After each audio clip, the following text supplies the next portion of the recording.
Good evening and welcome to this regular meeting of the Council of the Municipality of North Perth. Our meeting date is Monday, December 11th, 2023. I'm Mayor Todd Kasenberg and I'll call this meeting to order. I ask the clerk to note our starting time for the minutes, 7 p.m. Warm welcome is extended to councillors and staff. We have an expert with us tonight who will participate in this meeting regardless of whether they're connected physically here or connected through the internet. I'm not sure that we have any guests out there in the internet land tonight, so okay. Let's begin the meeting with the playing of O Canada. Those in chambers as able are invited to stand.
We acknowledge that we are on the traditional land of the Anishinaabe peoples.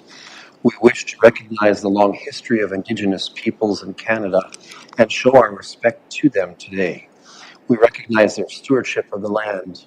May we all live with respect on this land and live in peace and friendship. Tonight's meeting is being streamed live on the Municipality of North Perth YouTube channel and will be available there after this meeting as an archived video. To those who are viewing this meeting via the YouTube channel, a warm welcome to you. To those present in the gallery today, and it's fairly lean actually, by attending a public meeting of the Council, you are consenting to your image, voice, and comments being recorded. Anyone who is invited to speak will be recorded and their voice, image, and comments will form part of the live stream. The chair and or the clerk have the discretion and authority at any time to direct the termination or interruption of live streaming. Such direction will only be given in exceptional circumstances when deemed relevant. Circumstances may include instances where the content of debate is considered misleading, defamatory, or potentially inappropriate to be published.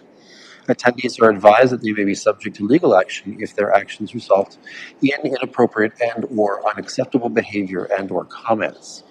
Thank you. At this time, I invite your decorum over the course of the coming meeting. I have regrets this evening from Councillor Johnston. Let us move to item 5 on our agenda pertaining to pecuniary interest. For the benefit of those unfamiliar with our council practices, provincial legislation requires councillors with a potential pecuniary or financial interest in any item at the council table to declare this interest and to remove her or himself from discussions and voting on the item. In accordance with recommended protocol at this time, I invite all councillors with a perceived pecuniary interest to verbally advise the chair in public session and to submit documentation to this effect in writing to the clerk. Councillors are further reminded that should a potential conflict arise during the meeting, they may so declare and act at any point in the meeting. Colleagues, we haven't heard in advance from many of you, but if any of you would like to make a declaration at this hour, I would entertain it now. All right, seeing none, all participants are invited to speak when called upon by yours truly, serving as chair. We won't talk about web conference and remote technology tonight because we are not joined by any. So let us now focus on the people's business. I invite those in the chamber to silence and put away their phones, and certainly again invite decorum. Regarding item 6 of our agenda, I have a motion before me for the approval of the agenda for tonight's meeting that reads as follows: that the agenda for tonight's meeting be approved. Can I call for mover? Councillor Nordum, welcome, thank you, and Councillor Andreessen as our seconder. Any discussion or debate? Seeing none, let's have that vote.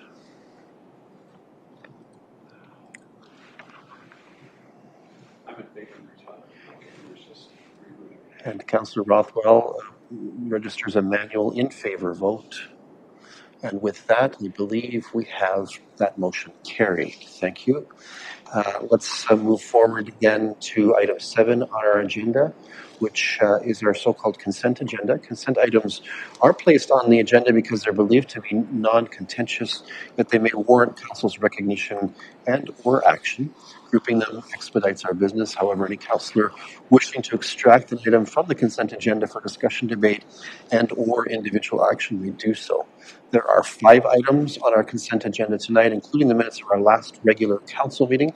Councillors, anything to extract here or any corrections requested for the minutes?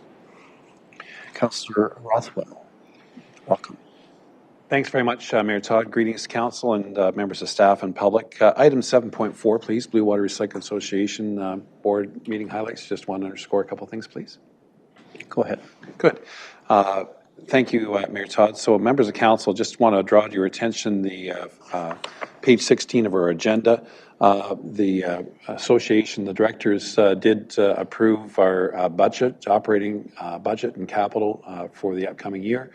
Of particular note is that this is a year of significant change. In April of 2021, the association will no longer be a direct participant in the shared responsibility with the province regarding collection of recyclables.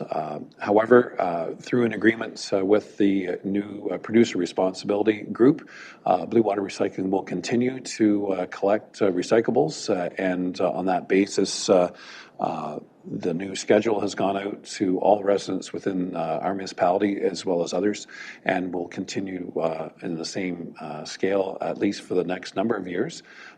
So that's a good news story, I think, for North Perth residents, as well as the fact that the municipality is one of the shareholders, hence the reason why I'm representing you.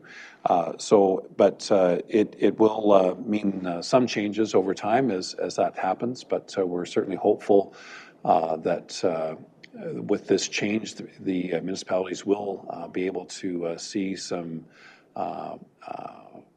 surpluses to our budget. Otherwise, that we would have mounting costs because our recyclables are not gaining as much income in terms of our revenue sources. They've actually decreased substantially. So we are looking forward to that. And particularly, the province is seriously considering deposit return systems on aluminum cans, such as pop in particular. Obviously, we're doing that with beer cans and so on now through the Brewers Retail Group.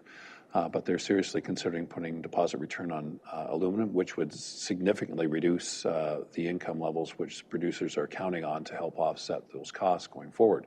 So with that, I just wanted to add just a little bit more information, but I think it is going to be a good news story for the municipality and all our members of the Blue Water Recycling Association going forward come April of this year. Thank you.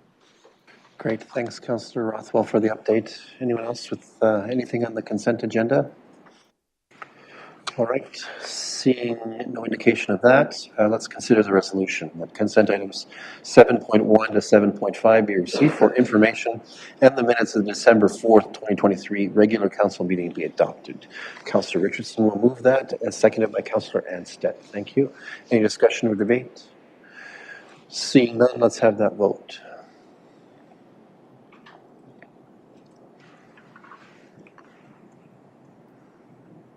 And that is carried. Thank you. Let's move forward then to agenda item number 8. We are not having any delegations to council this evening. We also do not have any public meetings called for in accordance with the agenda. That brings us to agenda item number 9, reports from departments and key staff. We have a singular focus this evening, as I think all of council realizes. It is certainly a whopper, and we are going to be considering this item coming from our operations department. As item 9.1.1, council is presented with the first draft of a comprehensive transportation master plan. This is the culmination of several years of intent and effort. Tonight we are being given a presentation of this draft report by the consulting team from Paradigm Transportation Solutions Limited.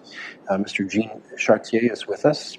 The call to action, which is reflected in the resolution for our consideration, is to open a 60-day review period during which the public will have the opportunity to provide some further input. At this hour, I think I'll call on Mr. Couch, our Manager of Operations, and he can manage the agenda for this segment of our agenda at his discretion. Mr. Couch. Mayor Kasenberg, members of council, thank you very much for the dedication to this one item in front of us tonight. The Transportation Master Plan draft is in front of you. The process has been a lengthy one, much detailed research through Paradigm Transportation Consultants and Solutions. Jean Chartier, as the mayor has already introduced, is going to speak to us tonight and present the findings of the document, just the recommendations, an overview of what it is and how it looks at our long-term transportation strategies for North Perth in the years and decades ahead. It was a long process. Parallel to the process was a study of a one-way block in the downtown core to address short-term traffic issues and to be a pilot project for that. This is a longer-term review of those types of issues, and it's addressed in the Transportation Master Plan as well. The one-way block and other activities like that are mentioned and could very well be a part of a future plan in front of the municipality.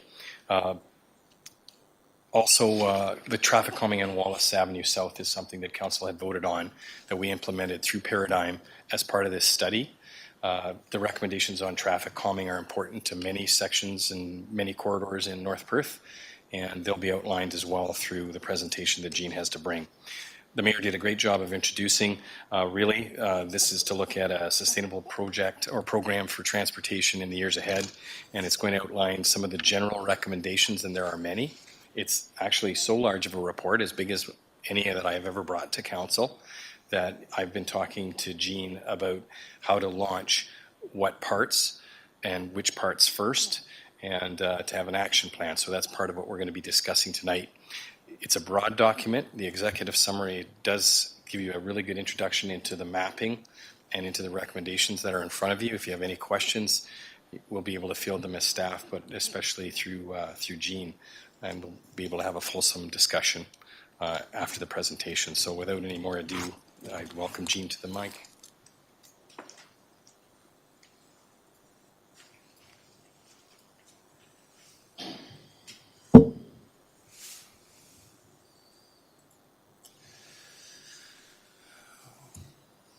Good evening, Mr. Mayor, members of council. Thank you for the opportunity to speak tonight. My colleagues have already made some introductory comments about the purpose of our presentation tonight. I'll be giving you a brief overview of the Transportation Master Plan that was distributed with council's agenda this week.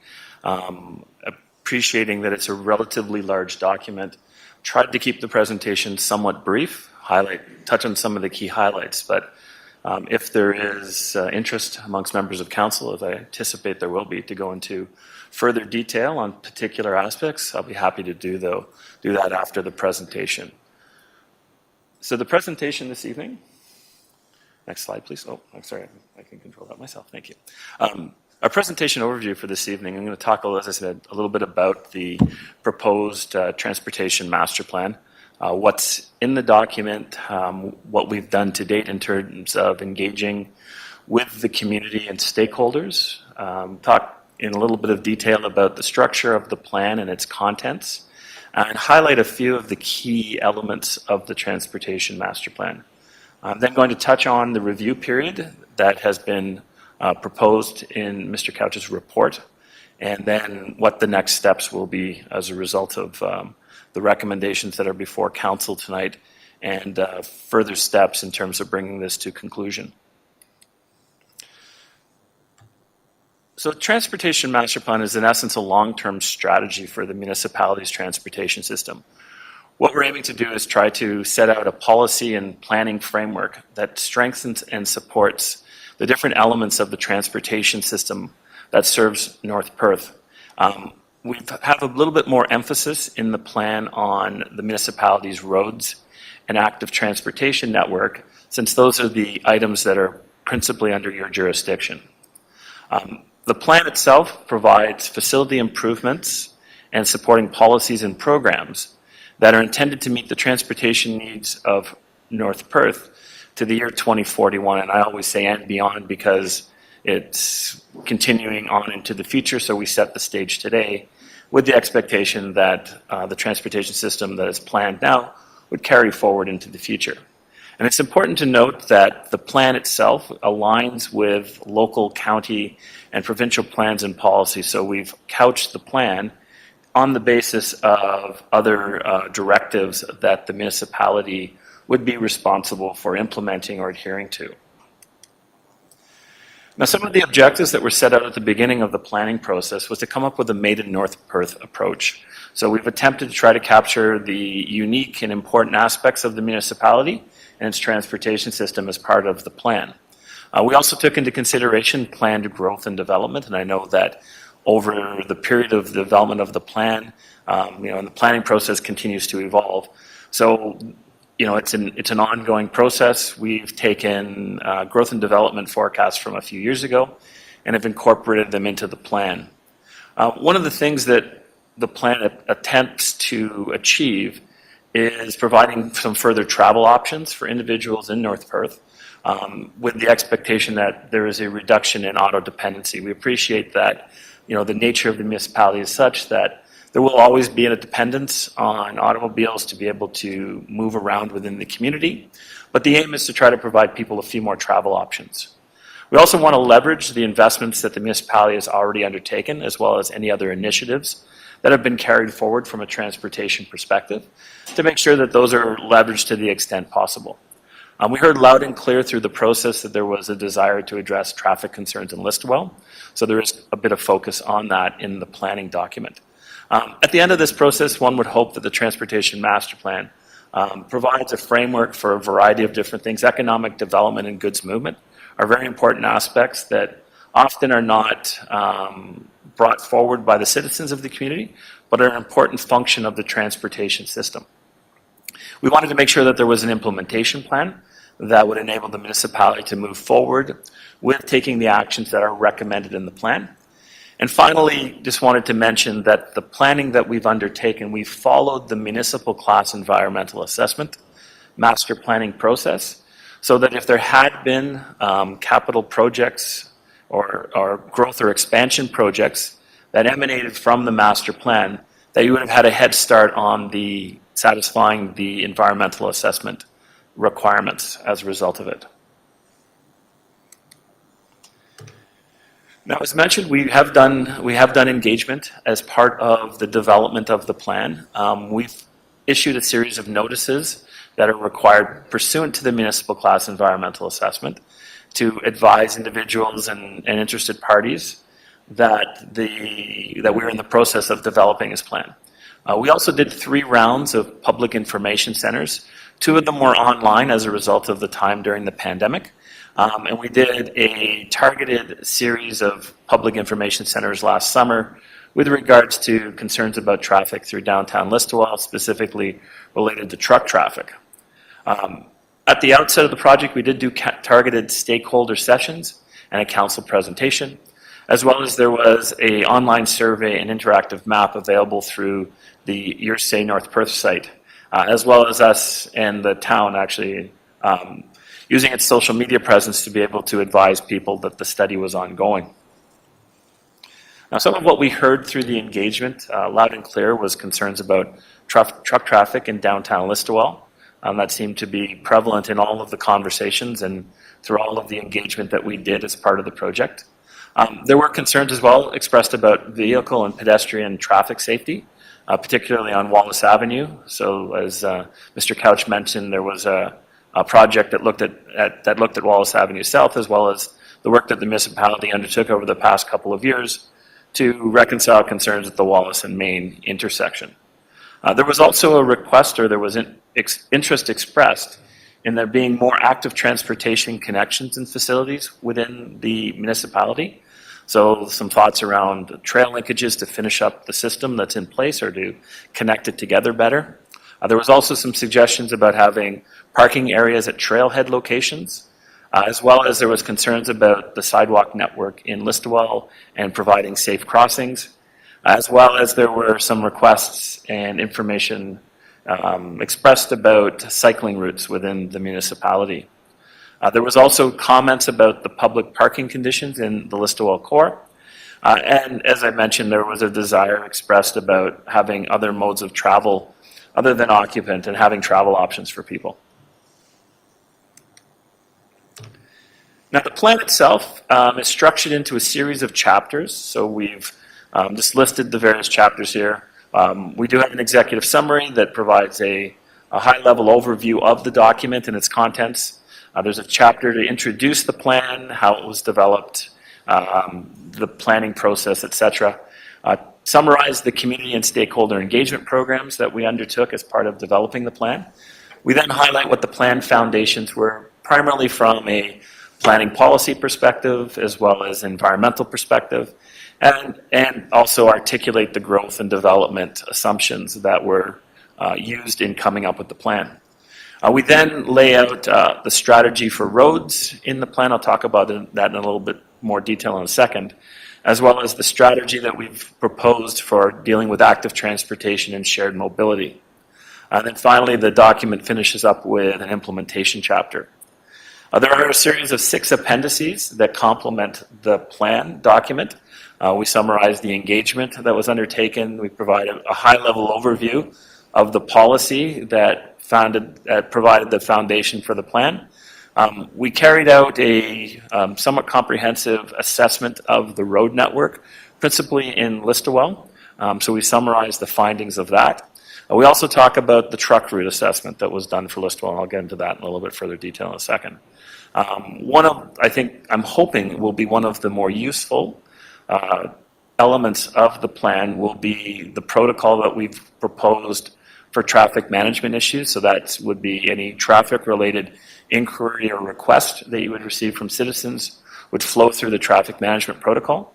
And then there's some documentation of how we came up with the proposed cost estimates for the active transportation facilities. So the plan begins by setting out a vision and goals. So what we've proposed as a vision for the transportation master plan is that there would be that the municipality would be striving to develop a progressive transportation system that provides safe and efficient movement of people and goods and supports the diverse transportation options that people are looking for, connecting the community and promoting healthy living to 2041 and beyond. And the vision and the following goals of safe mobility, sense of place, vibrant local economy, and personal health evolved in part from the municipality's strategic plan, as well as some of the other planning documents, and was also influenced by the feedback that we received through the engagement process, the earliest stages of the engagement process.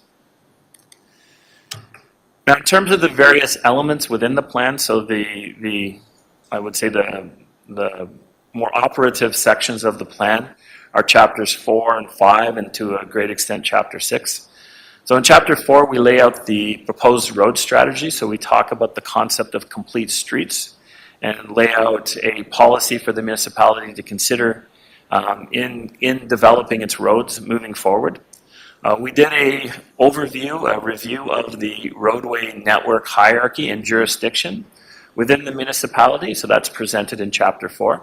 We also looked at the important role and function of Highway 23 in the context of the municipality, because it is a rather unique and arguably one of the most important transportation facilities within North Perth. So we felt that it deserves some special attention. We look at what road network improvements would be required to serve anticipated needs to 2041. Again, we talked in great depth about the Listowel truck route assessment that was completed. So we summarize what is in Appendix D in that section of Chapter 4. We then give an overview of the traffic management protocol, and we lay out a series of policies for council to consider in terms of entertaining future requests for things like stop signs, speed limit reductions, traffic calming, things of those nature. We also reviewed the parking system serving the municipality, both in terms of the general on-road parking and stopping conditions, as well as the off-road on-site parking. We didn't go into extensive depth in the off-road, looking at off-road parking requirements. There's a recommendation to explore that further, but it was beyond the scope of a study of this nature.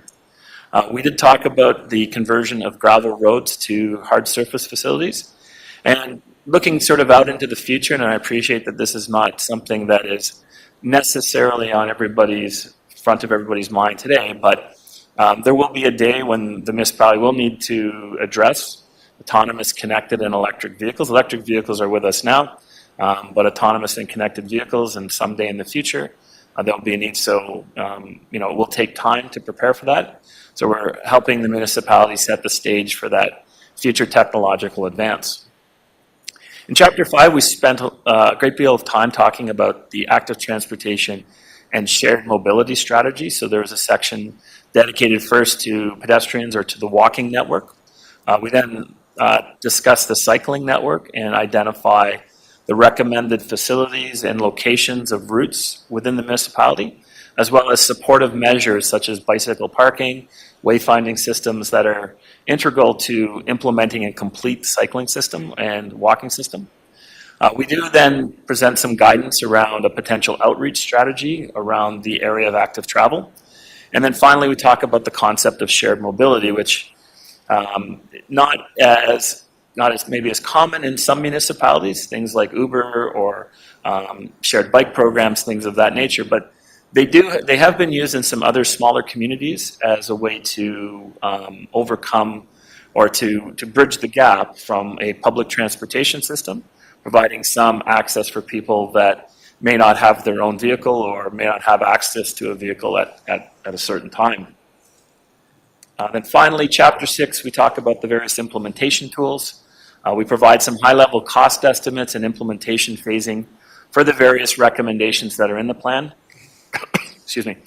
Then we highlight some potential funding sources that may be available to assist with implementation, provide some guidance at a very high level around operations and maintenance. It's typically not something we get into in a sort of a strategic planning document, but it is important to acknowledge that operation and maintenance is critical to implementing an active transportation network, for example.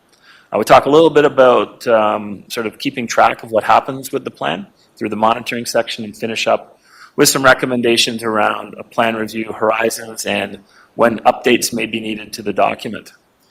So just a few comments about the sort of those three chapters, which are what I would call the meat of the plan.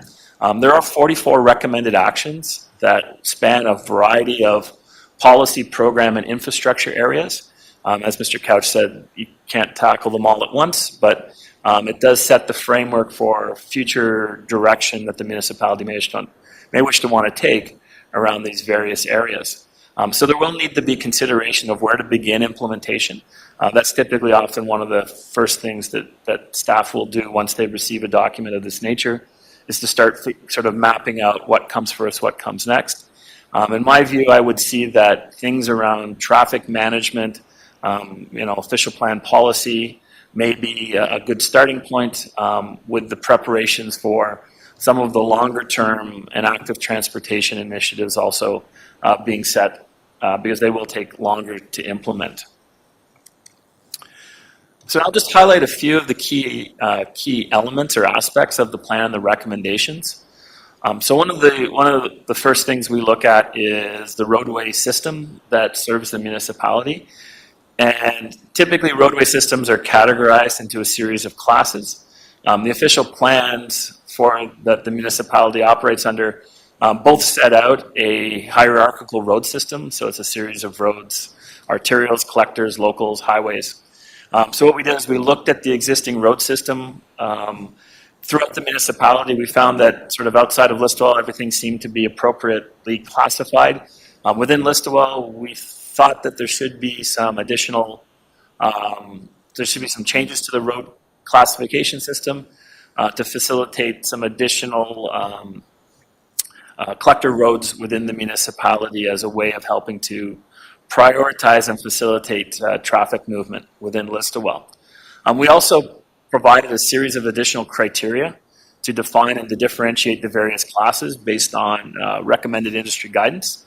And so the plan articulates sort of where we would envision from the road classification and hierarchy perspective the municipality should proceed.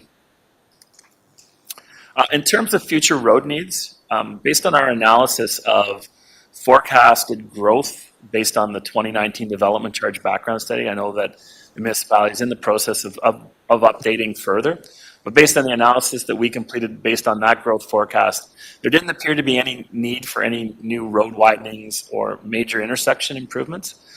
There though may need to be intersection improvements for specific developments, and that will typically be identified through a traffic impact study. We do, though, identify there needs to be, there's the potential for some additional new roadway corridors, which are identified on the roadway classification system map. But we're not projecting that there would need to be full-scale widening of any of the roads at this point in time.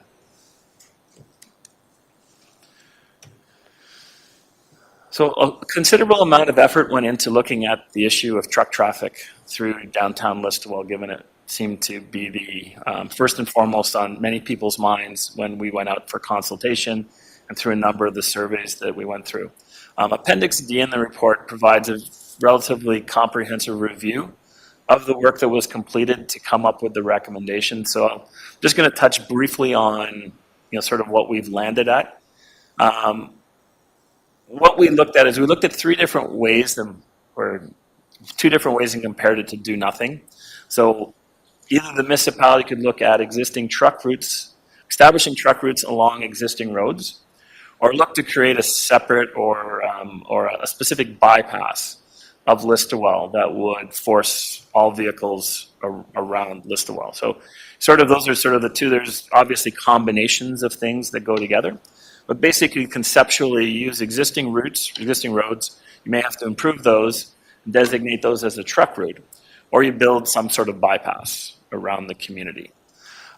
Based on our assessment, we felt that the truck routes along existing roads was the one that best met the objectives for the municipality, and felt that they could address the longstanding traffic concerns in downtown Listowel. So then we went about looking at what roads those could be.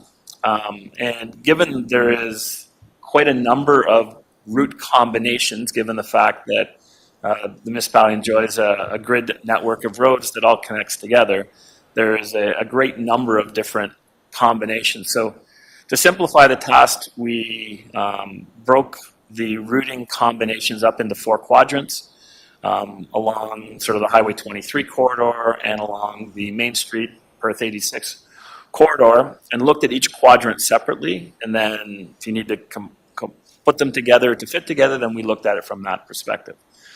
So we looked at a series of different alternatives within the 4 quadrants. Based on our assessment, we're recommending a route combination primarily to go south first as opposed to going to the north, largely because there are a number of existing facilities in place, and it posed the least number of impacts to the adjacent community as a result of routing to the south. And we feel that that is the preferred place to start in terms of a truck routing. There are other options in the other quadrants to look at, but from the analysis that we did a truck survey, and it appeared that the more trucks were going in an east-west direction than north-south. So we felt that trying to provide an east-west truck route would be the first place to start with. Hence the recommendation to begin with the southwest and southeast routes first, and then to the northwest, and then if that doesn't solve the problem, then you would look to the northeast quadrant to begin providing a truck route around. So with the implementation, there would be a series of complementary actions to enable the municipality to implement the truck route. The first would need to be some infrastructure improvements. There does need to be some upgrading of some existing roads within the municipality. Those roads would be already being contemplated for upgrade, but you would upgrade them to a slightly different standard to accommodate more heavier vehicle traffic. So we looked at the costing with the assistance of BM Ross and came up with an initial estimate for the southwest, southeast, and northwest routes of about $16.5 million to be able to facilitate that, with the first phase being the southeast quadrant at about just over $10 million. Also would need to implement a truck route bylaw, which would require trucks to follow that routing if they weren't passing through town, if they were passing through town and didn't have a local destination. So you would need to enforce that through a bylaw. There would need to be signage to advise trucks and other drivers of the bypass routing. And there would need to be education enforcement to ensure that the impacted parties understood that that was the obligation. I will caution, though, that based on the experience of other communities, compliance can prove challenging at times, given the way in which the Highway Traffic Act is structured. Trucks do have the ability to make local deliveries if they have a local destination. It may appear to some that it's a through truck, but they may be going through the most of the town and then have a local destination towards the edge. So the perception, you won't be able to get all of the trucks out of Listowel, but this is an opportunity to start to relocate, I think, the more challenging ones that are just passing through. I also mentioned that we developed a traffic management protocol, this very busy graphic on the side. I don't expect you to be able to read it from the image right now, but there's additional detail in the report in Appendix E that talks about the process and procedures for responding to traffic-related queries and concerns from citizens. It sets out as well a series of guidelines and criteria for the municipality to consider when they're assessing and implementing traffic management measures. And what we've tried to do is, as opposed to developing specific ones just for North Perth, we've tried to rely on provincial guidance, which is used in most other municipalities in the province, for the purpose of things like considering stop sign requests, things of that nature, that we would recommend that you adhere to those recommended practices. The other thing that we're recommending is that the municipality contemplate a global 40 kilometer per hour speed limit on all roads within the urban settlement areas, so within Listowel, Atwell, and Moncton, as well as the other hamlets, if there are roads that fall into the category. So the idea would be that it would be a global 40 kilometer per hour speed limit. It's a very common practice that most municipalities in the province now have evolved to. And there's research to support it.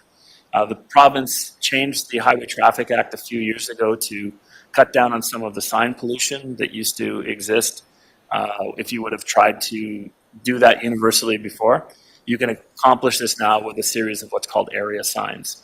So it's a pretty common practice, and there is quite a bit of evidence in the literature and in professional circle about the benefits of 50 versus 40 kilometer per hour speed limits. To complement that, though, we would be looking at some sort of speed management program. And that would be a combination of things like education and enforcement, as well as other complementary factors that could also be necessary, such as traffic calming, to achieve compliance with a 40 kilometer per hour speed limit. We've also set out in Chapter 5 now the proposed pedestrian networks. So we've put a couple maps together showing the overall pedestrian network throughout the overall municipality, as well as one specifically for Listowel. Suffice to say, these are a lot of little details here on the maps, but what it's intended to do is pull together a comprehensive pedestrian network. And it's recognized it won't be implemented in one day or 1 week or 1 year. It'll take time, but it sets out a plan or a way forward for the municipality to come up with a a safer and more effective pedestrian network. Did something similar as well for cycling. So there's a series of cycling routes that have been identified, leveraging where there might be multi-use trails that would also form part of the cycling network. So in terms of, in Chapter 6, one of the key aspects, obviously everyone likes to know how much this might cost. So we look at a phasing, some recommended phasing and some indicative costs of the various initiatives. If the municipality was to implement all of that was recommended in the plan, it would be in the order of $23 million. Obviously, that's a considerable amount of money, but there is the opportunity to look at how these things get phased maybe slightly differently or implemented slightly differently. But this, if you were to proceed as it's been recommended in the plan, this is the order of magnitude for the costing at this point in time. So finally, I'll just finish off with some brief comments about the review period, as well as our next steps. So what has been recommended is that we have a review period of approximately 60 days, which would take us into the early February. Excuse me. That we would accept comments through Your Say North Perth. If individuals did want to make written comments, then they would obviously be accepted as well. But primarily what we'd want to do is try to use the online portal to process the comments and receive the information back. We also have an obligation to circulate a notice to stakeholders, agencies, and groups and community members as a result of the municipal Class EA process to let people know that this is being considered. And as I mentioned, all the feedback, we would want to get that back by February the 5th to enable us to bring some closure and address the comments that are received and bring this back to council in the spring. So finally, our next steps are going to be to post and circulate the proposed transportation master plan. We'll issue the notice of master plan for the municipal Class EA, which is in essence similar to what the notice will be posted on the Your Say North Perth site, just basically letting people know that the municipality has prepared a plan and is looking for feedback. We'll take our time and review and address the comments that are received and making sure that we give them due consideration. And then finally, we would report back to council with the final plan in the spring. That's the intention at this point. So with that, Mr. Mayor, I'm happy to take any questions. And I apologize for the length, even though that was short. It is a relatively long document. So. All right. Thank you, Mr. Chartier. I would say a rather effective summary, all things considered. That report certainly is meaty, and so you did a good job of bringing it forward. Colleagues, opportunity to ask questions. I think we'd be open to discussion and ideation as well. So that might be a little bit inconsistent with our usual processes, but I would say that that's the opportunity that is before us tonight. Councillor Richardson is first. Thank you, and through you, Mayor. Very exhaustive report. There's an awful lot of information in there, and thank you so much. I thought it was very well put together.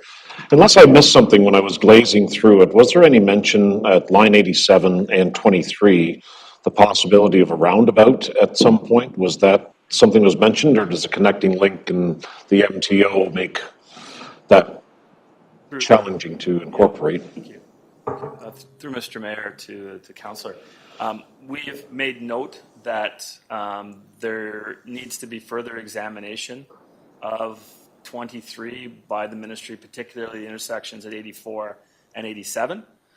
We didn't go as far as recommending a particular treatment, just recommended that there would need to be some further review of that.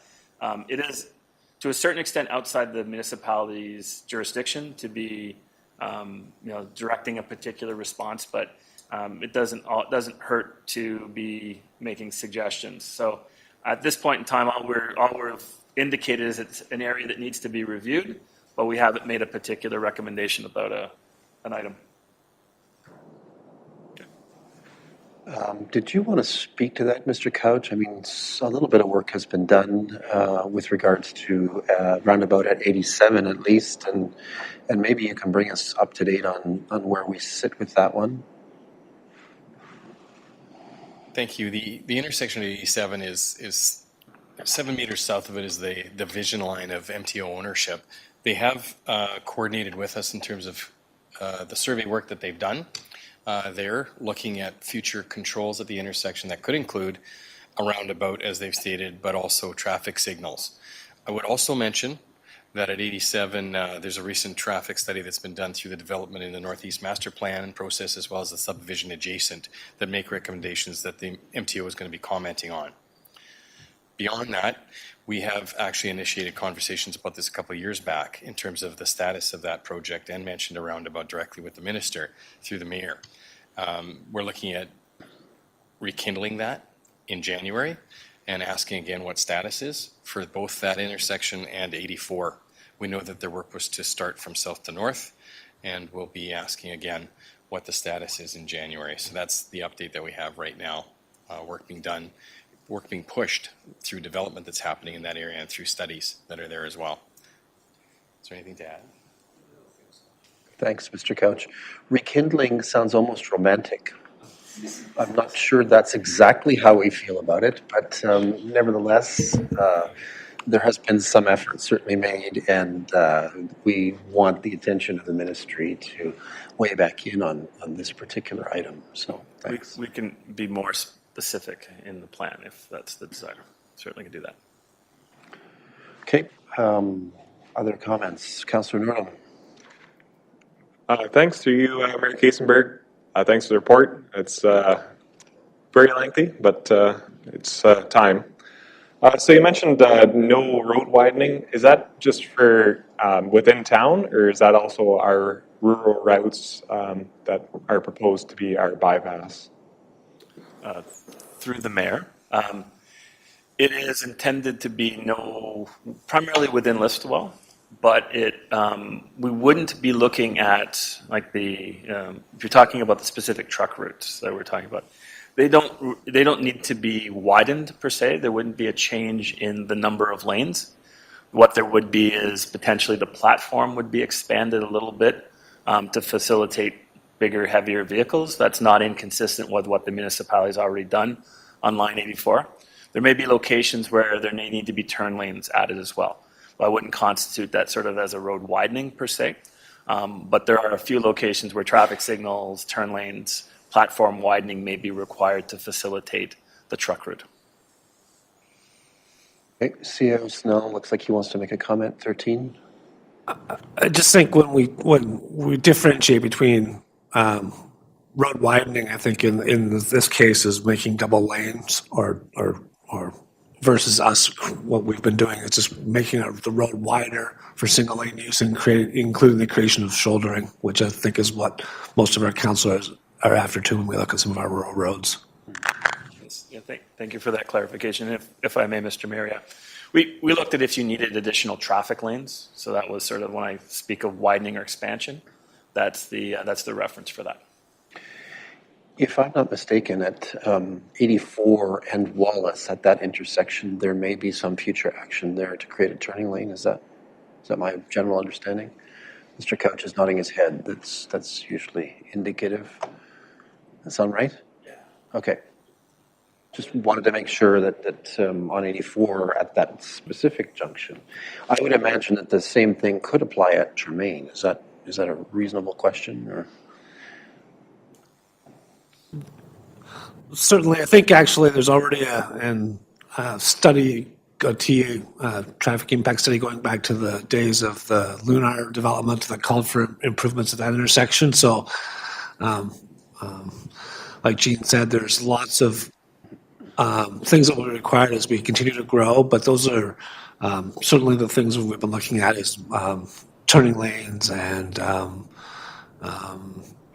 both left and right-hand turning lanes, as well as actually pedestrian safety and crosswalks or crossovers at those intersections if required too.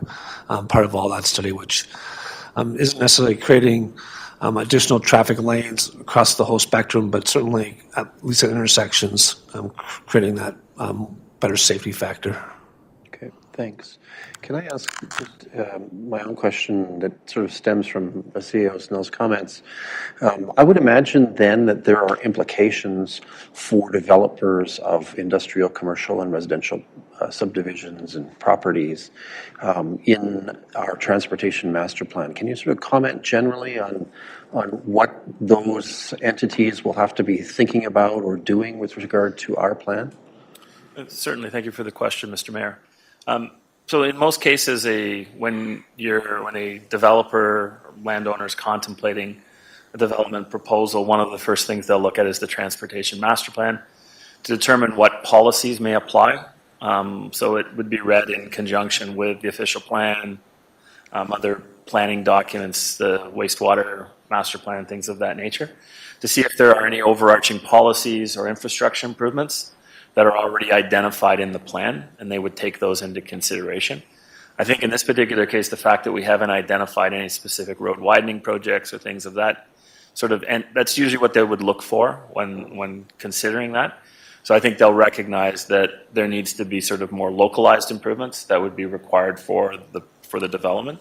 And they would also be aware of things like traffic calming policies, your traffic management policies, and those things would be items that they would refer to in preparing transportation impact assessments, as well as probably using the growth rate that we've articulated in the plan as the basis for future traffic studies. Okay, if I might ask a second question, we'll bring you in after this one, Chris, to see how this works. I have taken note in the plan that the estimate for population growth is derived from an earlier study, 2019 development charge study. Of course, we've recently seen the housing affordability needs assessment results, which are suggesting that in a much shorter time period than the window that you've talked about, we're going to see many, many more people than you talked about as well. So by my estimates, and it's crude, but the 10-year forecast for new housing was 2,635 homes. I'm kind of multiplying by 2 just from a population perspective. So we're certainly talking about 5,000 people in terms of population growth in North Perth by 2033 as opposed to 2041. And I know, colleagues, we see all these numbers all the time, like different numbers, the different reports and so forth. But I guess I'm kind of prepping you for a notion that your plan might need to be hardened against a larger population increase. Is that? That's a fair question. It's always one of the challenges with doing a study of this nature, one that particularly, unfortunately, protracted as long as it did. You end up with, your sort of the planning horizon the planning machine doesn't stop, and the numbers keep coming along. So we can certainly look at the implications of a change in population. I wouldn't anticipate a change of that magnitude would have considerable impact on the recommendations, but we'll ensure that that's the case. We've been trying to coordinate I know that the numbers have been released relatively recently, so it's a bit of a challenge from our perspective, and it's always difficult because everyone will be saying, well, these one set of numbers are over here, but we did this work 6 months ago, and it's kind of, that's the challenge, but we can certainly have a look at that. Yeah, thank you. I know, I think we all feel that burden too, is that the numbers, every report that we get seems to change the numbers, and it's a complexity that at times leaves other consultants trying to catch up. Councillor Richardson, please. Thank you, and through you again. Just noticed on attachment A, or appendix A, just the list of contacts that possibly might need to be, there's a few names in there that might need to be updated, especially from council, fire chief, etc. Certainly. Thank you through you, Mr. Mayor. That'll be something that we'll be doing in the coming week as we distribute the notice. Just thought I'd mention it. Thank you. Thank you very much. Appreciate that. Okay, thank you. Other colleagues with questions or comments? I know CEO Snell, I sort of pushed you off earlier, but please jump in. Yeah, I just wanted to comment on the question you asked too. And I think one of the more valuable pieces that from a staff perspective will be the active transportation work that's been done. That's one of the things we always struggle with new development is we always want active transportation, but we really haven't had a plan as to how it's all connected. and this will be for the first time we'll be able to show a developer, okay, this is what we're expecting from you when you develop these parts. So from a staff perspective, we're looking forward to that. Okay. Let me ask a follow-up question then. You beg questions when you say stuff like that, right? So with regards to the active transportation routes, both for walking and for cyclists, how much of that is going to go through existing neighborhoods and create new and interesting and perhaps wonderful challenges in terms of trying to create the continuities that we're looking for? Good. Thank you for the question, Mr. Mayor, and good question. A large number of, like a relatively significant proportion of the active transportation network would be looking to connect within the existing communities. Obviously, through new development, you would be wanting to connect it together, but if you get to the edge of the new development and it doesn't connect into something in the existing community, sort of loses its effectiveness. So a lot of what we focused on to a great extent is within the existing community, with recognition that there would need to be connections to the developing areas that are external. So I do appreciate that there are instances where a community is used to a particular environment, a particular vision, or a particular ambiance to their street, and adding a sidewalk or a trail or something of that nature can be a concern at times. But once people start to appreciate the benefits that usually come along with it, I know that it doesn't always apparent at first, but it would be hoped that over time there becomes a growing recognition that those facilities will benefit the community.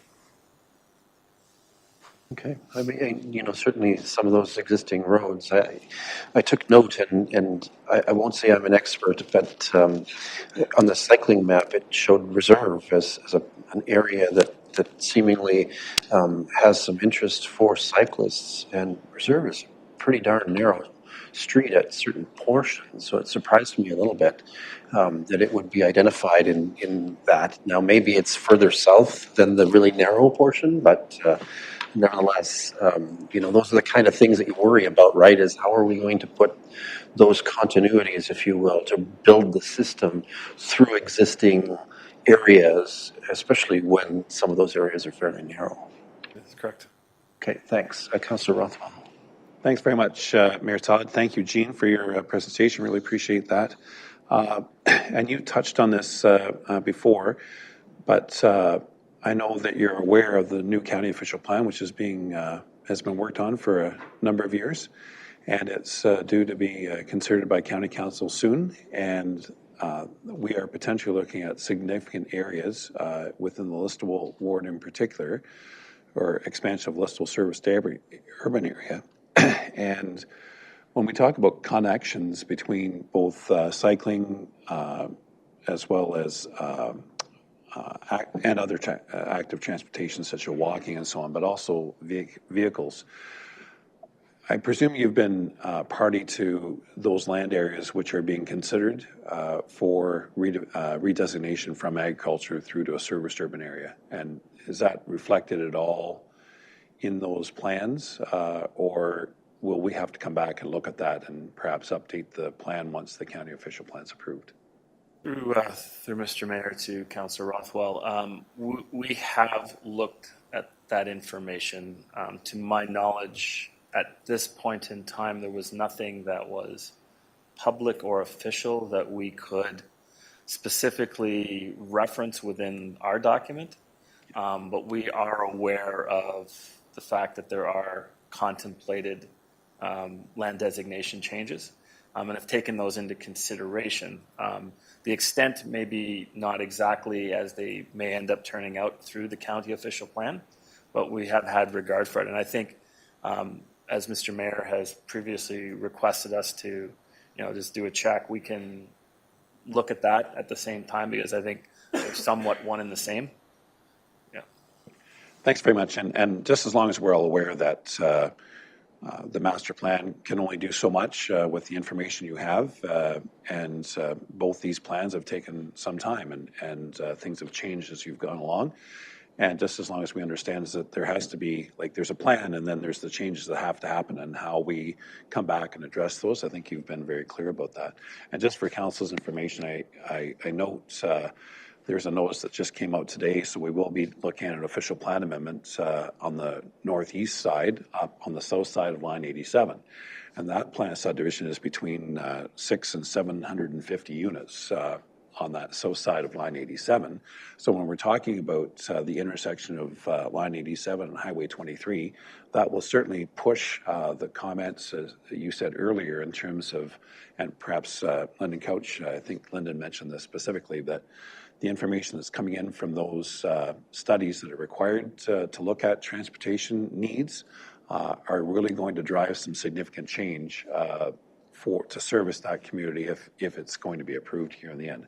Likewise, on Perth Line 86, west of Highway 23, we've just gone through official plan amendment and we will be dealing with the plan subdivision and so on, but that's some 600 units. I'm using a rough number.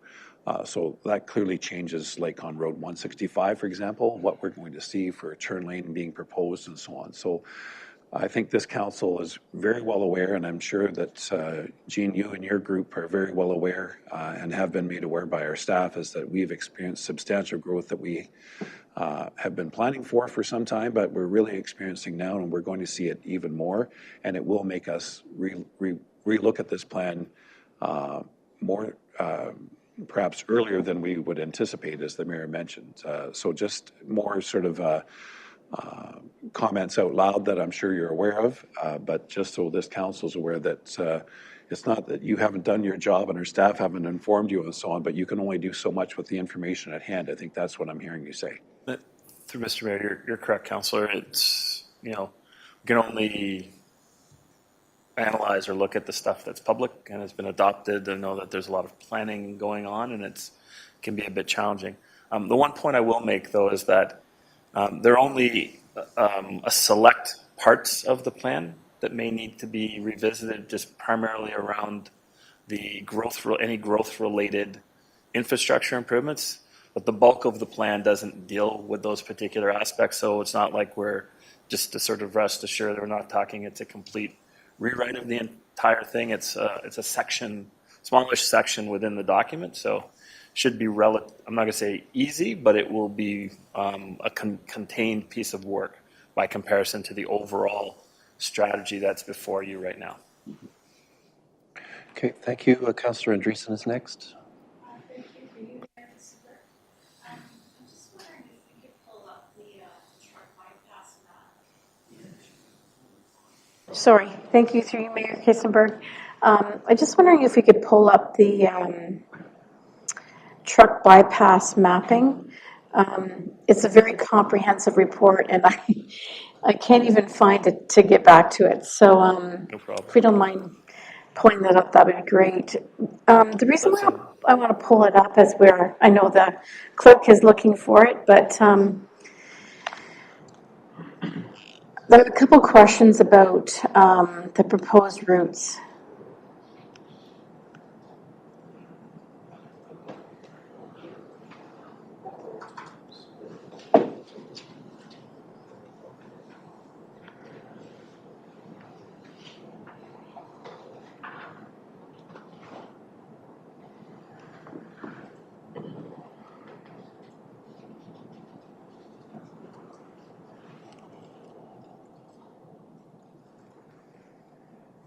Page 102. 102.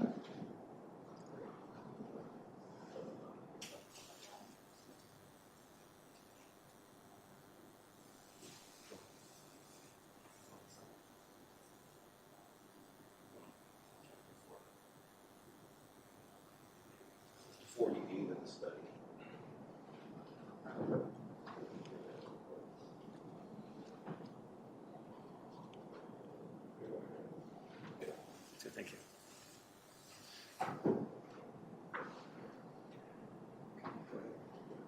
Okay, good. I think that's it. Okay. Yeah. The question I have is more around the northeastern side. So as it's proposed at the moment, traffic's diverted from Road 140 and then turns at line 87 and goes to Highway 23. One of my concerns is that we just have a proposal that's been submitted to have a school being built on the corner, or like very close to Road 140 and right on line 87. And as I read through the documentation, there was already concerns that on a previous route with a school being on Tremaine, we now have a school on a proposed route. And on top of that, we have children who are walking on that road because it's a parochial school. So I wanted to, of course, be very mindful of that and have that part of our discussion. The other question I have is, with truck routes, typically they are a little bit closer to the urban area. This is a fairly longer distance on the north side. And given we have a parochial school going in, and I did read I know that there's a lot of consideration around the economical cost of the other routes. But I'm wondering about other options in terms of, it could be Road 157, which is closer to the urban area, or 152. Just some thoughts around there. The estimates to do line 87 are very, very high, extremely high. And I understand that Road 140 is, an excellent road. I don't dispute that. I think it's an excellent road. But would it offset some of that if we were to use one of these other roads instead? Just opening up the discussion. Thank you. Certainly, through the mayor, the councillor. Thank you very much for the question, and so I do agree with you, and that's part of the reason why we have recommended that it be the last one to be considered. We believe that most of the truck challenges could be addressed through the connection to the south, through SW1, SW2, and SE3. We also think that NW1 may be required as well to provide a north-south bypass, but we've indicated in the report that you should hold off considering anything in the northeast quadrant until you monitor the effectiveness of the other truck routes for many of the reasons that you've cited in terms of the concern. You could look at an alternative connection up to line 87, so one of the other north-south ones. Probably doesn't change the cost a lot because you'd have to reconstruct that section of roadway as well, and you start getting closer to where the urban area and there's sort of a balance, I think, in terms of the length of the truck route from the perspective if it's too short, if it's sort of too close in, the drivers are unlikely to deviate for that short distance. Whereas if it's a little bit longer, they're more willing to deviate because it's all about time. So the time doesn't change a lot if it's a little bit longer but less circuitous. But if you start to pull it in closer, it starts to become less attractive. So we tried to balance that off as well a little bit. But we do agree that the northeast one is the most challenging one. And there didn't seem to be, when we did our truck survey, there wasn't as much activity from the north to the east or from the east to the north. It was predominantly east to the west, west to the east, or north to the south, south to the north. Hence why that one would be the final one. And we actually recommended that you go back and revisit it if the monitoring suggests that there is a need for a truck route in that quadrant, that you go back and revisit it because it was the least desirable one for many of the reasons that you cited, Councillor. All right, I think that clarification is helpful. I guess my concern was that moving forward, we would be approving, down the road, every single one of these phases, but I guess we look at one phase at a time. Yeah, and through you, Mr. Mayor, we could add text or we could change the mapping to make it look less definitive for that particular quadrant. What we were doing is trying to just articulate if you were to have a truck route in each quadrant, that's the one it would be at this point in time.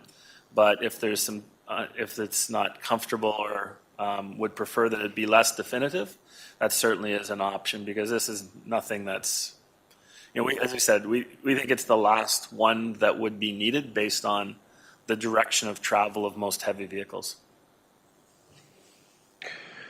All right, Deputy Mayor Kellum. Yes, thank you. And through you, Mayor Kasenberg, and thank you for the presentation. With your comments related to the reduction of speed limit within the urban centers to 40 kilometers, I believe you were speaking to Listowel, Atwood, Moncton, but would that include like Trowbridge, et cetera? Through Mr. Mayor, would be any of the roads that are classified as locals or collectors in the official plan. And I apologize, I don't know all of the names of the roads, so I'm at a bit of a loss as to that specific roadway. But I would think if it's within the urban boundaries, it would be, or the settlement area boundary, it would be. But I'll leave that to Mr. Couch. Mr. Couch, did you want to come forward and give your thoughts on that one? Yes, certainly the policy would be broad enough to include those residential type roads in other urban settings. We'd have to define what they are, make sure they're in our jurisdiction, and they would follow the same policy in terms of their speed and any speed reductions. So that would be part of the review as we would try and implement that process of reduction. Okay, thank you. And supplementary? Yeah, while you're at the podium, so cyclists have come up quite a bit, and I think we've missed the boat on the last few roads that we've done, Elm, Victoria, and that. I think when we are reconstructing new roads that we should be considering, to adding the lanes for the cyclists. I know Mayor Kasenberger, when he spoke about reserve, that's almost impossible to do. But when we are doing roads in the urban centers, I think we need to consider making the roads wider for cyclists. One of the sections that was touched on is the complete street section. This document really needs to be reviewed by others as well, and our municipal engineering firms need to review the complete street aspect of what you're talking about in terms of our cross sections and how we design those roads and to see that they have the capacity to have an active transport corridor. It might mean changing a sidewalk, changing the lane configuration, but yes, agreed. That's going to be part of the review under complete streets in the document, and our municipal engineering crews are going to have to take a close look at that to make that happen. Thank you. Okay, thank you. Councillor Rothwell. Thanks, Mayor Todd. Just further questions. When we were talking about transport trucks through the downtown, can you talk, Mr. Chartier, about the whether you had or our staff had conversations with like our 4 major truck companies, which are all in the northwest and southwest of Perth Line 86 and Highway 23. So MAD Transport, Connex, Manitoulin Transport, Allen Johnson Milk Transport, and then likewise in terms of some of our major industries, Erie Meat, Spinrite, and LTI. So that's the majority of our trucking that I'm aware of is all on that west end of Listowel, and to be able for many of them to get through on 86, they're coming through our downtown.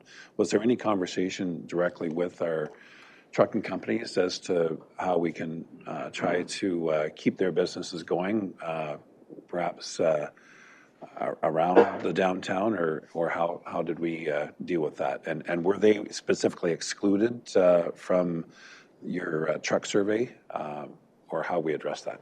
Certainly through Mr. Mayor. To Councillor Rothwell, I didn't personally speak with any of the local businesses. I don't know if Mr. Couch had opportunity to do that, but that certainly would be something that as you proceed to implementation, that would definitely be someone to discuss with. I know I've gone through this in some other communities whereby they're an important aspect of the final implementation.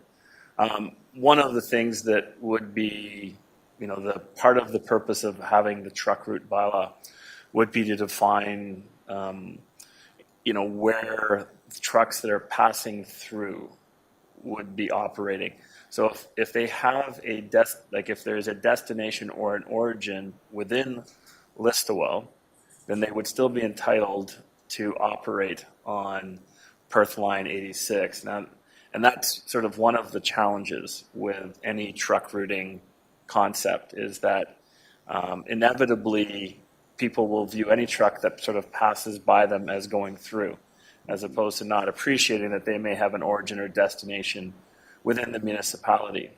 So that can be a bit of a challenge, but if there are ways to work with the businesses to help sort of refine the routes or to get their feedback on ways in which we could make the route more effective through different measures, that certainly would be something that would be beneficial. We could do that opportunity presents itself over the coming 60 days to be able to take some further feedback on those particular items. But we did, as mentioned, we did have some specific public engagement events that were oriented to the truck routes, and I appreciate that, that we didn't, at least I didn't specifically reach out to any of those businesses. Just further, thank you very much. I didn't touch on our trucking companies like Hannon Hamilton and Dunnigan's haulage that are directly to the north and east. But I think one of our challenges here within North Perth and Listowel specifically is that when you see the amount of growth and development we've had, many of the trucks that I've just mentioned from Hannon Hamilton and Dunnigan's and so on are construction traffic, and they're going through our downtown, they're going through our residential areas to develop residences. So it's a conundrum that we've got, is that we're growing substantially and people don't necessarily like or expect to see construction traffic going too close into their neighborhood and so on, but it's one of the offsets of having growth and development is that we are going to have a lot more truck traffic directly associated, like coming into our areas to facilitate that growth. So just in closing, I would just suggest that perhaps our staff could have specific engagement over this next 60 days with our trucking companies, just to make them aware of the concerns and make them aware of what we're looking at and how it is that we can hear from them directly, things that they, issues or challenges that they have in terms of operating, and what we might be able to learn from their operations going forward. Knowing some truckers and so on, no trucker really wants to get caught up in traffic if they can get around it. That's not how they make money. So if we could spend some time with them, I'm sure they'd be willing to share their information and receive ours. Thanks. Okay. Is there desired feedback? Okay. CEO Snell. Certainly, this is something Lynn and I have talked a lot about. And even having the successful commercial area that North Perth enjoys, whether that be our grocery stores or our restaurants, they also too create a lot of truck traffic, and it's not something we want to not have happen. It's a great thing to have the commercial business in our community. Automobile dealerships, all those sort of industries create truck traffic, and it's not going to, even if the bypass is implemented tomorrow, it's not going to take every truck out of Listowel downtown. We can certainly do what we can, but we've had a lot of discussion about the number of places that have truck deliveries, and it's, when you start looking at it, it's a big number for even North Perth. If I recall correctly, some of the traffic studies that were done, sort of counts of trucks coming through the downtown, did indicate that it was about 50-50, that there were roughly 50% that had flow-through intentions, were not stopping in North Perth, and the other 50% were locally driven routes and destinations. So, I mean, I assume that you've factored that into the thinking that you've done in terms of proposing that we do something in terms of leveraging some existing infrastructure and expanding it for the purpose of a truck route or bypass. Yes, thank you, Mr. Mayor. So in preparing the plan, we did a truck survey to estimate sort of on the outside reaches of Listowel how many trucks were entering and exiting, and we also counted all the trucks that were passing through the intersection of Wallace and Main. And there's a fairly significant volume of trucks today. There's 1,100. We counted 1,150 trucks passing through the intersection at Wallace and Main from 6 a.m. to 6 p.m. In all directions. So it's a fairly significant volume of trucks. And I guess some of the thinking, as Mr. Snell has mentioned, it's highly unlikely that you'll get all of the trucks out. But if you get a share of them out, there's an opportunity. And I guess it becomes a sort of a cost benefit sort of assessment as you go through this as to whether to spend the money to make it more attractive to get trucks out. The more attractive it is, the more you'll get out. And, you could simply put up signs today and affect it, but it wouldn't, it'd be very difficult to get trucks to divert to a route such as that is in place today. But if it's more attractive to them, and it becomes less attractive for them to go through downtown, because the town, the municipality could contemplate complementary measures to make the downtown a less attractive place for trucks to pass through. So combination of all those things together, we'll get some of the trucks up, but they won't get them all out. Thanks. Councillor Blazek. Thank you. This question goes sort of right along the same vein. That red strip of SW2, that area of 23 passes right past, Walmart and a large residential development that's on the horizon. And I'm just wondering what consideration was given to that being part of the truck bypass, having it go right past Walmart and all of that stuff that's out there, as opposed to diverting away from 23 at line 84.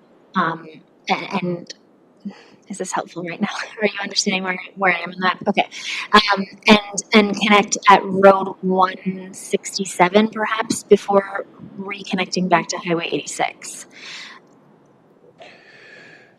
It's a great question. It was one that I was going to ask if no one else did, because, and I'll just reinforce, there's a sensitivity in the neighborhoods that we're talking about with higher density housing that's gone in, that it continues to go in. They're quite concerned about the fact that more truck noise will be generated along 23 and through the traffic circle. So, excellent. Seeing the same thing. Please. Thank you for the question through your mayor to the councillor. We did look at an alternative route in the southwest. A lot of, in looking at that particular alternative, it didn't, from a financial perspective, because there would need to be significant upgrades to the existing roads to facilitate trucks.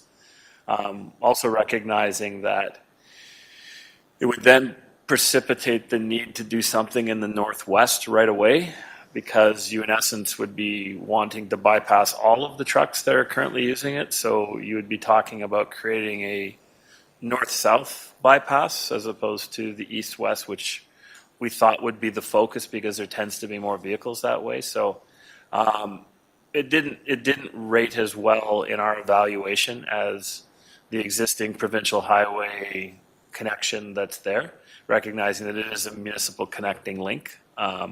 But it didn't rate as well from a variety of different factors that we looked at when we did the evaluation. But if it is the municipality's preference that be the truck route, there's nothing from a it's largely a financial question, to be perfectly frank on that one, and it isn't quite as probably as effective because it doesn't meet at such a connection of points. But if that is the preference, then that would be we would look at that as part of the plan. Okay, thank you. Councillor Rothwell, please.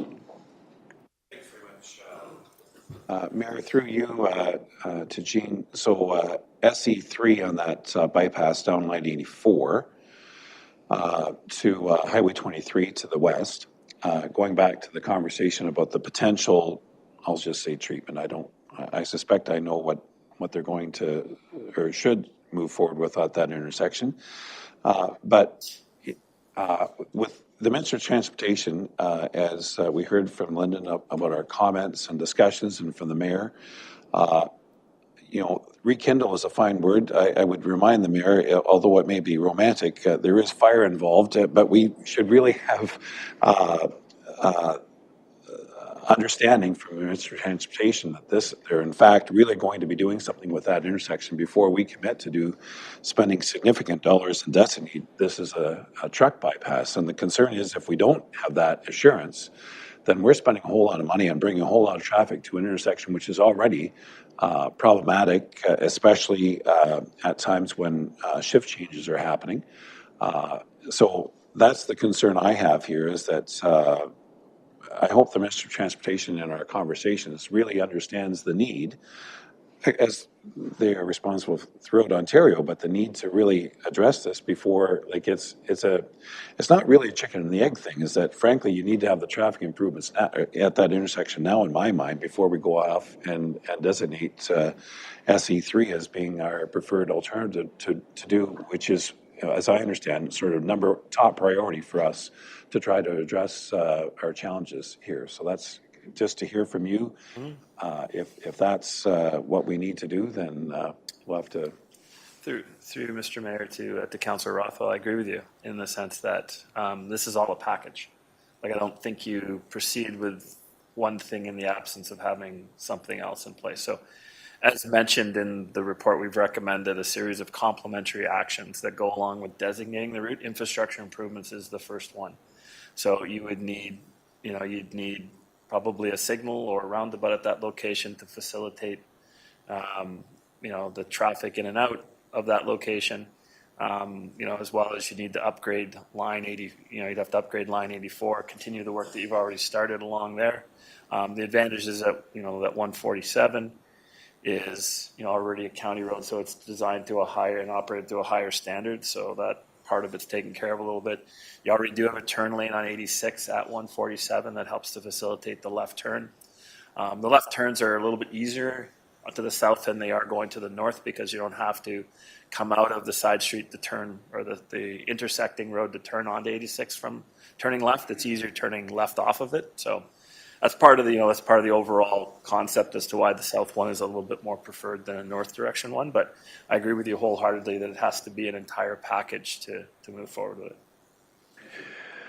And I think, per your comments and to Mr. Couch's attention, the notion of designating SE3 gives us actually more of a story to tell the minister, right? Like, we need this done. We've been talking about it for a few years. You've indicated that it's on your roadmap, but now we're taking the action to try to divert traffic away from Listowel, and this is a key part of the plan, so we need you to take action on this. Mr. Couch is standing. He's either excited or he's depressed. I'm not sure which. I'm excited enough to state that when we put the water main across 84 at 23, the ministry required that we actually acquire land and put the water main in such a fashion that it was outside of a potential roundabout. So we know it's in their mind. We know they've surveyed for that. We know that they're planning for some upgrades at both of those intersections, certainly. We just don't know when, but we know they've actually required that we accommodate that. So that's good information, and it does show that they're at least thinking the same way we're thinking. I think we would have a good story to tell the minister if indeed we wanted to petition for faster action on 84 and more conclusive action on 84 at 23. All right. Further questions? Councillor Andreessen? Yes, thank you to you, Mayor Kasenberg. This could be a question for Mr. Couch. In the event that we were to make SE3 our diversion route for truck traffic, and knowing that would become quite a busy road over time, would that become a county road at all because of that type of traffic? Mr. Couch, would you like to speak to this? Oh, Mr. Chartier, speak first. He's trying to avoid creating enemies at Perth County, I think. Mr. Jarte, go ahead. Yeah, thank you, Mr. Mayor, through the councillor. So there's a in the report. There's a section that talks about jurisdiction of roads and the potential consideration of transfers, because Perth County is currently contemplating the road rationalization again, and one of the things that we identified a few facilities that may be candidates for transfer. It would be difficult to envision that this one would be because of its proximity to 86. Typically, when you're looking at road rationalization, if there's a parallel facility that's that close, it's unlikely. But that's not to say that it wouldn't be something that the municipality would want to pursue in conversations with the county.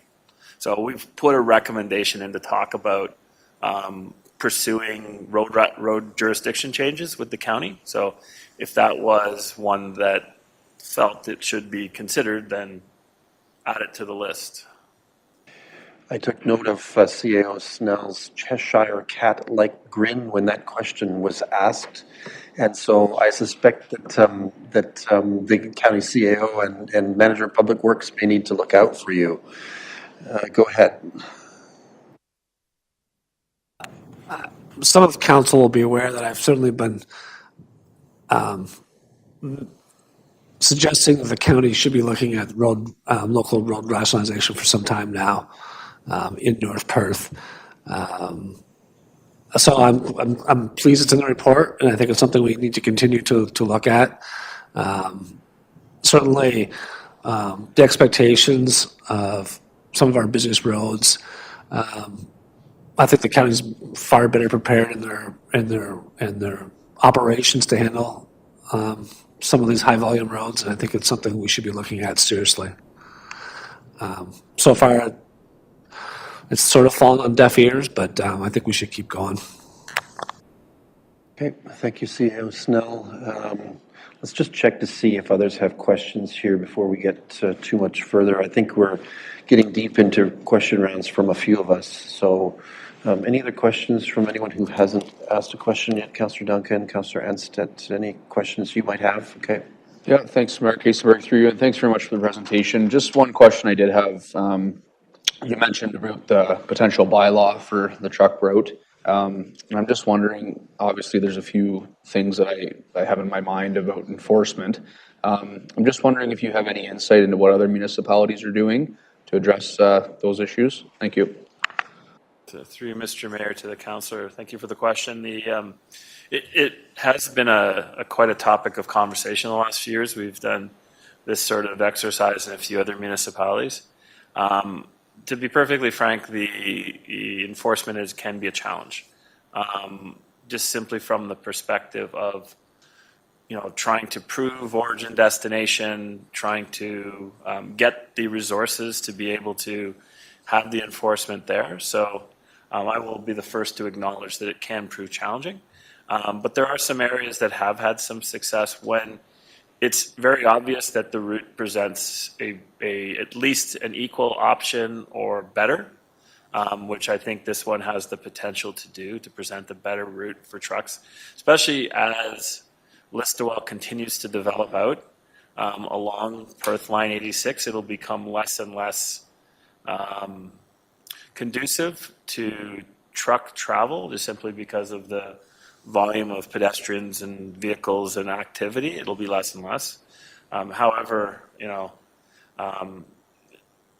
my experience has been that you don't always understand why they do it, that they still do it sometimes. So it's I've heard stories that some of the drivers travel for a longer distance over a long period, and this might be the only place they can see people or to stop during their day.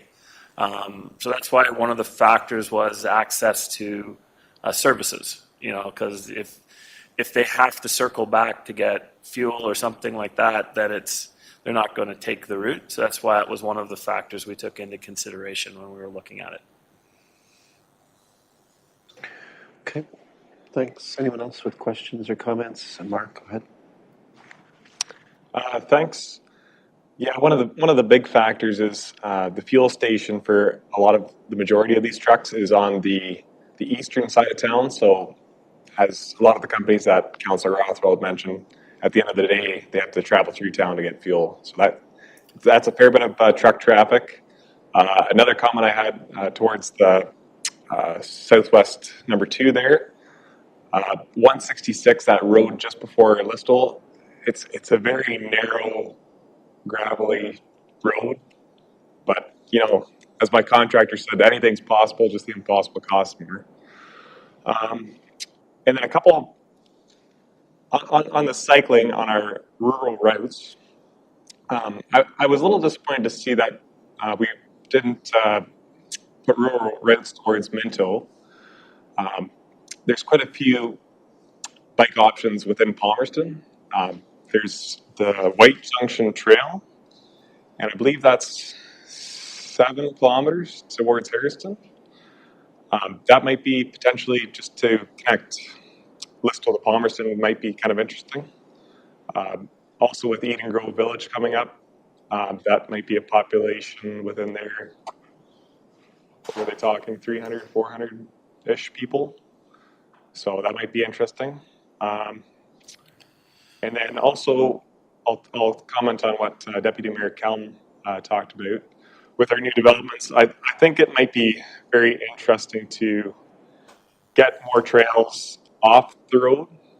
I know it's more expensive, but if we're serious, I think we need to invest in nice trails for people to get off the highways, off the roads.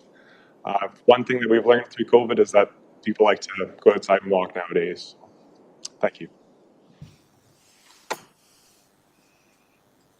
Some suggestions there, I think, that are worth having. Thanks, Mark. Anyone else with questions, comments at this point in time? Okay, we're down to round 4, but I think we'll cut it off here, all right?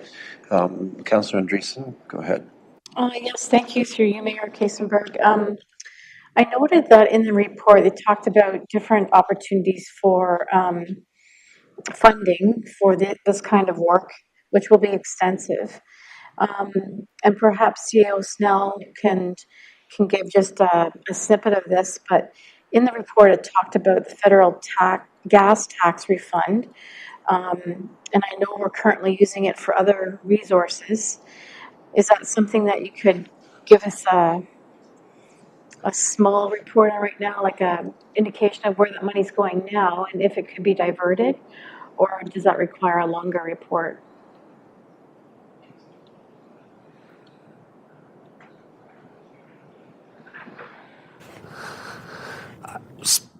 Specifically, there was some of it going at one time to the Steve Kerr Memorial Complex. I'm just trying to figure out in my head how long that commitment was for. And I think it might be expired, but I'll ask finance to do a report and send that information out to council. It can always be diverted. It's not that there's some strings attached, but usually as long as you're spending on infrastructure improvements, it's fairly flexible fund. But I will certainly commit to getting a report to all of council what we're currently spending the federal gas tax money on now and what that looks like going into the future. Thank you. Thanks, Mr. Mayor. I want to pick up on the conversations about the county road aspects here. I underscore what has been discussed here by both CAO Snell and Lyndon Couch. Truck bypasses, if we're truly going to go this route, that they need to be maintained at a higher level of service in terms of hours of operation, especially during the winter. And as Mr. Couch has mentioned, the county has that workforce in place already in terms of taking care of the Perth Line E6, which is one of the busiest county roads in the entire county. And I believe it would be appropriate that the county understands that. And not to get terribly political here, but the town of St. Mary's, which is not politically part of the county, has, I believe, 5 county roads going into that area. And St. Mary's is about 8,500 people. North Perth, listable specifically, has Perth Line 86, and I'll go out a little bit further to Perth Line 88 up at Gowanstown, Perth Line 72 far to the south, south of Atwood, I'll just include that number, and Perth Road 147. So I get to 3, maybe 4 that go far beyond. And when we actually look at the traffic counts, I would really encourage staff to have the conversation with the county. There are several county roads in the county that have far less traffic than some of these roads do. And I think if truly the county of Perth does an excellent job here, but when the county is responsible for higher levels of order of roads, they should be responsible for that. And we can't forget that the municipality of North Perth pays substantially towards the county for its maintenance of all county services, including county roads. Because of this growth and development, we have more traffic, so therefore it would be imperative in my mind that the county really needs to look at servicing the roads that are generating that growth. So it's important that we continue that conversation as well. Thank you. Thank you, Councillor Rothwell. All right, I think we've come to a reasonable, natural conclusion of our discussion on this matter. We have, as I said earlier, a resolution that's been proposed to our attention with regards to this to open essentially the review period at this point in time, the review period to close on February 5th, 2024. Mr. Chartier, you walked away. I do mean to say thank you very much, but we might as well just sort of proceed with looking at the resolution, I think, at this point in time. So the resolution that's been proposed, that the Council of the Municipality of North Perth receives the final draft transportation master plan for consideration and review over a 60-day period ending on February 5th, 2024. That's the motion. Moved by Councillor Andreessen, seconded by Councillor Richardson. Any discussion or debate on this? All right, I'm not seeing anything further. I think we got a lot of it out of our souls, so let's have the vote.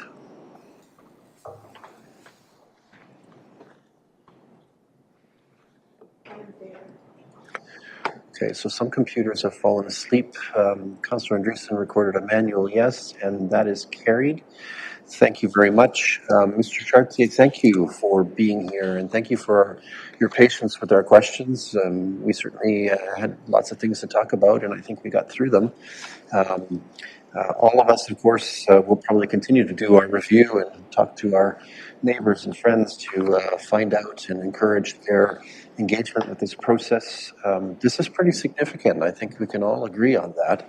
And so, you know, the significance of building a better North Perth is implied here, but also the significance of the costs that could be associated with these changes.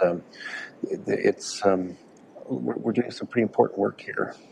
So encourage our friends, our neighbors to engage with this, certainly. That brings us to item 10 on our agenda. Councillors, are there any reports that you'd like to ask of staff or of our committees? I think there was one implied tonight. CAO Snell indicated he would check in with finance on that, so we'll trust to his judgment that. Anyone else with the...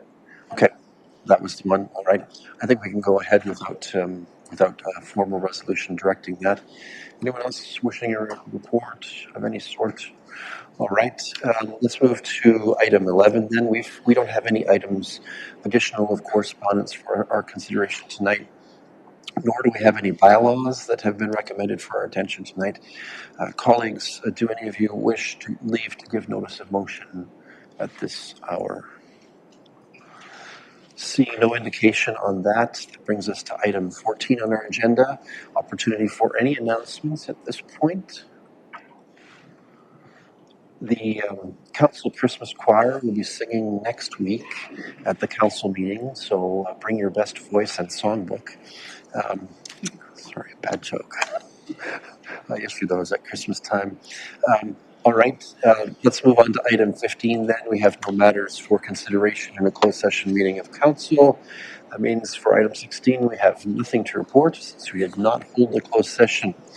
Council, as a mandated good practice, acts near the end of its meeting to confirm all of its actions and business through what is called the confirmatory bylaw. I have a draft of that and its enablement resolution as follows. The bylaw 151-2023 being a bylaw to confirm generally previous actions of the council of the municipality of North Perth is hereby passed. Moved by Deputy Mayor Kellum, thank you. Seconded by Councillor Blazek. We'll go that way. Any discussion or debate on this? Seeing none, let's have that vote.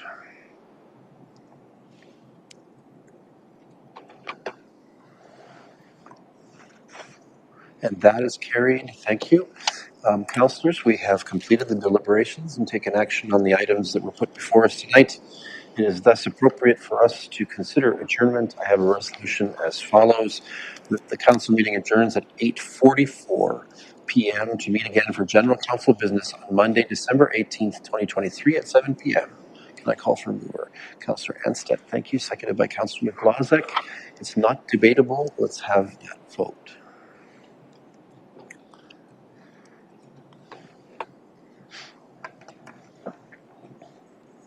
And that is carried. Colleagues, our next regular council meeting is a week from today at the same time. And until that time, this council meeting is adjourned.